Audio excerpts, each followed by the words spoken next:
अस्सलाम वालेकुम dear viewers और अजीज दिबाए कराम। सन्यासी हकीम अब्दुल मजीद साहब from Shahdara Lahore. Mobile number 0312 46 58 228। ये नुस्खा है जनाब स्पर्म्स की कमी, ईजोस्पर्मिया, ओलिगोस्पर्मिया, मर्दाना बांझपन के लिए एक बेमिसाल दवाई, एक सन्यासी नुस्खा है। आम तौर पे जो मुगलज़ात दिए जाते हैं ये उनसे ज़रा हट कर एक डिफरेंट सन्यासी नुस्खा है। इसमें ये टाइमिंग पर भी काम करेगा, मर्दाना क़ुव्वत में भी इजाफा करेगा और मज़े की बात यह है कि बांझपन को भी ठीक करेगा।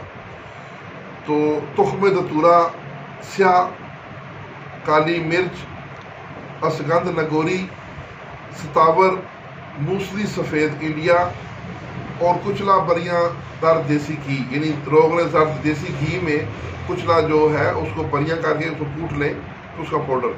तो ये सब दवाइयाँ जो हैं इन सब का पाउडर सफूफ करना है और बारीक सफूफ करें। जितना इसको पीसेंगे उतना ही ये अच्छा इसका रिजल्ट होगा।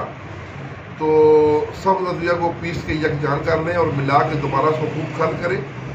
आपकी दवा तैयार है। मिकदार खुराक है छोटा कैप्सूल 250 मिलीग्राम, रोज़ाना एक दफ़ा भी दे सकते हैं अगर हल्का फुल्का मसला हो तो।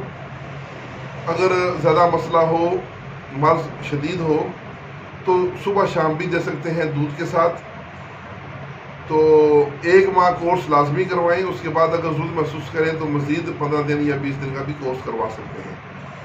तो इस नुस्खा के बारे में मज़ीद कुछ मालूमात चाहिए हों तो जनाब सन्यासी हकीम अब्दुल मजीद शाहदरा वाले उनसे उनके मोबाइल नंबर पर रब्ता करें। तो इसके साथ ही इजाज़त, वस्सलाम।